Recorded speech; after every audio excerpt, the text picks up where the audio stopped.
이렇게 얘기했습니다. 한국의 공직자로서 쌓았던 경험을 되살려서 그리고 지난 10년간 유엔 사무총장으로서 경험한 여러 가지를 살려서 이제 어떻게 한국 사회에 기여할 수 있을지 깊고 진지하게 고뇌하고 있다 이렇게 이제 말씀을 드립니다. 지난 10년간 마라톤 경기로 보면은 100m 뛰듯이 열심히 달렸습니다. 퇴임한 후에 차분히 생각을 가다듬고 또 국민들께 감사 인사드리고 또 폭넓은 그 의견 수렴하는 기회를 갖도록 하겠습니다. 과의 모두 발언에서 한 얘기고요. 그 뒤에 이제 일문일답에서 그렇죠. 더 강력한 얘기. 그러니까 기자가 또 대선 출마에 대한 얘기를 물었을 때 표현이 나왔습니다. 이 한 몸 불살라 이런 표현으로 그건 없어요. 그러니까 저희가 이제 육성은 없는데 저희가 예. 내용을 한번 정리해서 말씀드린다면 예. 국가에 도움이 된다면 이 한 몸 불사르겠다 이런 얘기했거든요. 요 며칠 전에는 이제 유엔 출입하는 그 해외 기자들하고 이제 송년 파티를 했고 어제 같은 경우는 유엔에 출입하는 한국 기자단들하고 얘기하면서 결국 아무리 초미의 관심은 대한민국 대선에 대해서 어떻게 생각하느냐. 즉 대선에 참여한다면 어느 당에다가 몸을 갖다 담을 것이냐. 이것이 포인트 아니겠어요. 근데 어제 반기문 유엔 사무총장 이분의 원래 별명이 자 저렇게 얘기했어요. 그렇죠. 네. 기름장어란 말이에요. 그래서 예. 기름장어로서 굉장히 둘이 뭉수리하게 그렇죠. 애매모호하게 매끄럽게 얘기할 줄 알았더니 역시 유엔 사무총장으로서 마지막에 사실상 이제 끝난 거예요. 저 표현은 아마 그 유엔 사무총장 시절에 가장 강력하게 얘기한 워딩 아닌가. 그래도 이미 두테스 유엔 다음 후기 사무총장이 사실상 일을 시작한 상태고 흔한 군대 얘기랑 갈참이거든요. 네. 갈참인 반기문 사무총장이 저는 10년 동안 가장 강력한 얘기를 한 거예요. 이 한 몸 불살라 조국의 발전을 위해서 헌신하겠다. 네. 그러니까 저는 깜짝 놀랐어요. 아니 반기문 사무총장이 이번에도 또 애매모호하게 얘기할 줄 알았는데 얼마 전에 보면 김종필 전 총리가 보면 그 얘기 메시지를 전했잖아요. 네. 와서 하려면 진짜 죽을 각오로 해라. 네. 그렇게 얘기했었죠. 죽을 각오로 해라 했던 이야기하고 숨이 상관하듯이 자, 이 한 몸 불살라 대한민국 위기에 건지겠다. JP의 그 충고를 듣고 지금 좀 저는 그렇게 네. 해석을 하고 이것은 우리 흔히 언론적으로 표현하면 사실상 출마 선언이다. 해석해도 될 것 같습니다. 네, 출마 선언이다 이런 말씀을 하셨는데요. 그래서일까요? 그동안 국내 정치 상황에 대해서는 좀처럼 언급을 하지 않았었거든요. 그런데 이번에는 국내 정치에 대해서도 콕 집어서 얘기를 했습니다. 네. 무슨 얘기를 했냐 하면요. 바로 국민이 없는 상황에서 정당이 무슨 소용이냐라고 하면서 비박, 친박이 무슨 소용인가. 그리고 저는 저 자신을 낮추고 사적인 생활은 없다고 말씀드리고 싶다. 이렇게 얘기를 했어요. 거기에 이 변호사님 예. 다분히 박근혜 대통령과 현재 최순실 게이트를 그렇죠. 생각나게 하는 발언이거든요. 그러니까 사적인 생활, 여성으로서의 사생활이라고 유영아 변호사가 한 그 말에 이제 좀 대응이 되는 거죠. 사적인 생활은 없었다. 저는 뭐 거의가 아니라 이제 그 출마는 출마인 건데 네. 어느 편에 서서 어느 진영에 속해서 출마를 하느냐 네. 그게 이제 관전 포인트로 남아 있는 거죠. 네. 근데 저는 글쎄 이제 이 보도가 많이 되고 있어요. 최근에 반기문 총장이. 근데 뭐 이런 그 타이타닉 그 영화 보는 그런 장면들 이렇게 동영상도 나오고 하는데 좀 어색하기는 어색해요. 아직까지 좀. 그래서 제대로 이게 정말 네. 그 판이 벌어졌을 때 좀 헤쳐나갈 만 할까? 그 어색함이 좀 순수한 면으로 다가와야 되는데 그게 아마추어적으로 보인다라고 하면은 글쎄 이 20%가 넘는 지금 보수 진영에서는 영순이라고 하는데 이게 제대로 계속 갈지 또 유승민 그 전 원내대표가 지금 탈당을 하면서 그 새로운 당을 만들면서 거기서 뭔가 좀 새로운 면을 보여줬을 때는 또 유승민 의원한테도 더 쏠릴 수도 있고 네. 여러 가지 이제 변동 사항이 있을 것 같습니다. 네. 자, 반기문 총장 참 많은 얘기를 했는데 이런 얘기, 즉 국내의 촛불 집회에 대한 얘기와 함께 헌법재판소의 탄핵 심판과도 관련돼 있다. 이럴 수 있는 얘기까지 했습니다. 들어보겠습니다. 귀국을 앞두고 국내에서의 여러 가지 일들을 보면서 참으로 그 가슴 아프게 생각을 하고 있습니다. 촛불로 나타난 그 민심은 국민의 그 좌절 또 분노를 나타내는 것이고 이 과정에서 국민 여러분들께서 그 아주 성숙한 그 시민의식을 보여주신 것, 이런 데 대해서는 국제사회가 우려를 평가를 하고 있다. 민주헌정 질서에 따라서 이번에 드러난 문제점들을 극복해서 우뚝 솟는 이러한 그 계기를 마련하는 것이 중요하지 않나. 집회 민심을 잘 이해한다는 말과 함께 민주 헌정 질서에 따라 여기에 밑줄이 좀 그어진다고 볼 수 있겠죠? 네, 그렇습니다. 그래서 이 문제는 뭐냐면 헌재 결정 절차에 따라서 조기 대선이 치러지는 것, 즉 그래서 박근혜 대통령의 스스로의 진퇴를 결정하는 사임은 원하지 않는 것 같다는 생각이 들고요. 그래서 네. 여권의 현재 국정 질서에 대해서는 인정하면서도 조기 대선에 대해서 상당한 기대를 갖고 있는 게 아니라는 게 들려지는데, 제가 볼 땐 오늘 이 메시지에서도 아주 추상적으로 정치인 문법답지 않고 외교관 문법처럼 이렇게 좀 법리적으로 이렇게 좀 다듬어진 듯한 느낌이 드는데, 이제 반기문 총장 한 가지 확실해진 것은 행복 끝 불행 시작.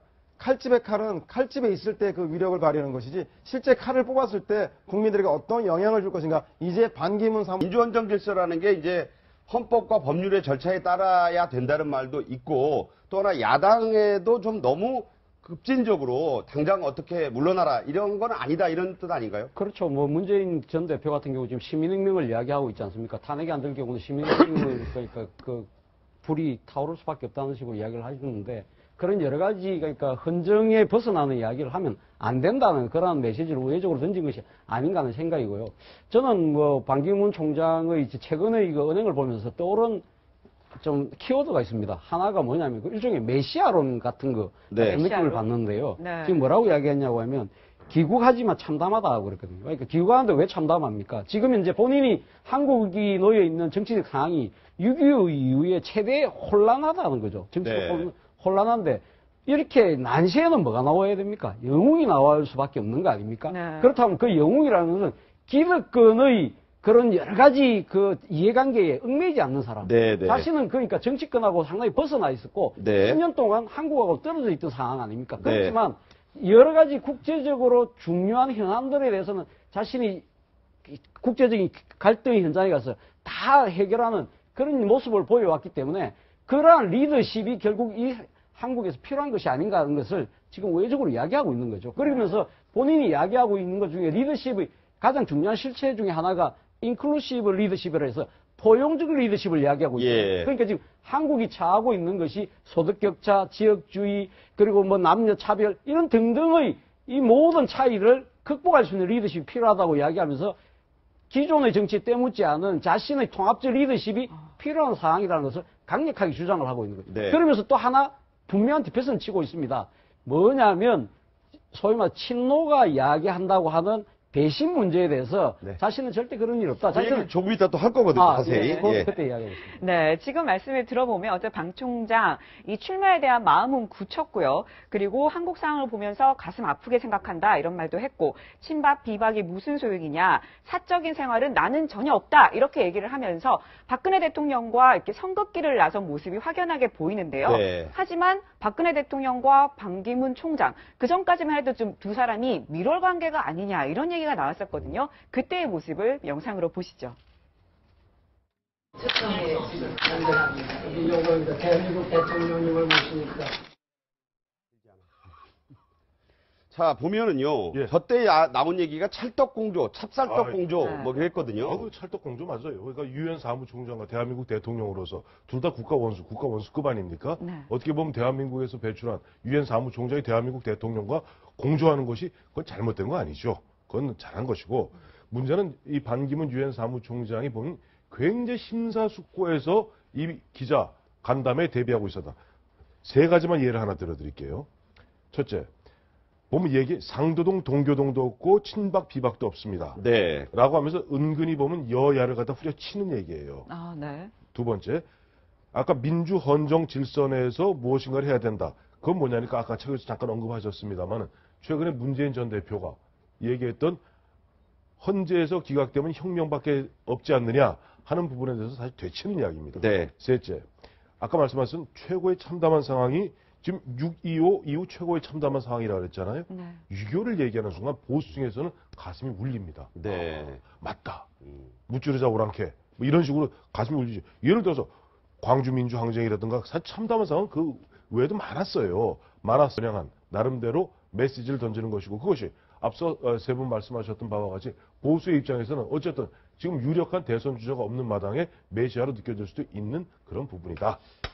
앞서 말씀드렸지만은 박 대통령과 저렇게 좋았지만 이렇게 상황이 일별하니까 귀국해도 네. 안 만나겠다는 뜻을 사실상 밝힌 것이고 황교안 총리나 만나겠다. 또 새마을운동에 대한 언급도 과거에는 막 이걸 박정희 대통령, 박근혜 대통령의 뭐 어떤 업적이라고 해서 같이 이렇게 하려고 하다가 특정 지도자를 찬양한 게 아니고 제가 보고 느낀 것을 말씀드린 거예요. 약간 발을 빼면서 거리를 두는 느낌이 이제 아 정치를 하겠구나 예. 하는 그런 느낌이 들고 또 야당에 대해서도 이런 말을 했습니다. 이게 노무현 전 대통령에 대한 배신 정치 얘기인데요. 노무현 전 대통령과의 관계를 배신이라고들 하는데 정치적 공격이다. 유엔 사무총장까지 되게 도와준 것을 감사하게 생각한다. 다분히 끌어안고 표도 좀 의식하는 그런 발언 아니겠습니까? 뭐 양쪽에서 다 이제 비난받으면 안 되는 건데 친노 일각에서 이제 배신자 낙인 찍기를 하는 거죠. 노무현 전 대통령 얼마나 힘들게 유엔 사무총장 시켜놨는데라는 건데 저는 친노 일각의 저런 비판은 이게 친박하고 현재의 친박하고 다를 게 뭐가 있나요? 뭐 네. 그러면 어느 대통령 때 공관장 한 사람 다른 데는 살면 안 되고 그러니까 이게 완전히 그 뭐라 그래야 되죠? 틀려도 계속 편들어야 되고 이게 지금 최순실 게이트에서 친박당이 된 그 새누리당의 문제가 그런 거였잖아요. 네, 네. 우리 찾고 이런 좀 근대적인 사고방식으로서 친노 측에서 이렇게 반기문 총장에 대해서 비판하는 거는 저는 굉장히 그 시대착오적이다 이런 생각이 듭니다. 근데 최소한 그 반기문 총장이 귀국해서 친박당은 안 갈 거다 그런 생각은 드네요. 현재로서. 이 대목에서 유명한 얘기지만 한번 보고 이 이야기를 매듭 짓겠습니다. 반기문 사무총장의 별명이요. 유만 선생. 한번 다시 되뇌이겠습니다. 기름유자에 이게 장어, 뱀장어만 짭니다. 기름장어란 별명. 꼬투리를 잡으려 해도 쏙쏙 잘 빠져나간다. 두 가지 얘기가 다 있는데 그만큼 처신이 매끄럽다는 얘기도 되고 결코 어느 쪽으로 쏠리지 않는다. 아니 장어가 얼마나 매끄럽습니까? 네, 거기다가 기름까지 발랐으니까. 아니 장어 한번 잡아보셨어요? 쭉쭉 못 잡습니다. 미끄러워서. 왼손으로도? 왼손은 못 잡아요. 보통은 연탄재나 모래를 잡고 이렇게 잡아야죠. 이렇게 묻혀서 잡아야 되는데 그 장어보다도 이게 뭐니까 이제 뭐 그리즈 오일이라고 일이라고 그랬나요? 그 뭐 슬리퍼리라고. 슬리퍼리. 영어 이제 외신은 그렇게 번역. 외신에서는 하도 처신이 교묘하고 매끄러워서 그리시보다 이제 더한 게 슬리퍼리거든요. 이렇게 해서 쭉쭉 미끄러지는. 네네. 그래서 보면은 장어에다 기름까지 발랐다. 뭐 얼마나 매끄럽겠느냐 하는 부분인데 저는 뭐 기름장어라는 것이 반기문 유엔 사무총장이 지금까지 살아오면서 네. 뭐 그렇게 보면 뭐랄까 처신을 잘했다. 그러나 그것이 보기에 따라서는 굉장히 뭐랄까 좀 기회주의적으로 보일 수도 있다. 그러나 모르겠어요. 정치인들이 변했을 때 어떤 모습으로 변할지 두고 봐야 됩니다. 이런 이미지를 어떻게 탈색하고 진정한 대안으로 자리 잡을 수 있는지는 이제부터 반 총장이 해내야 할 몫이라는 생각이 듭니다.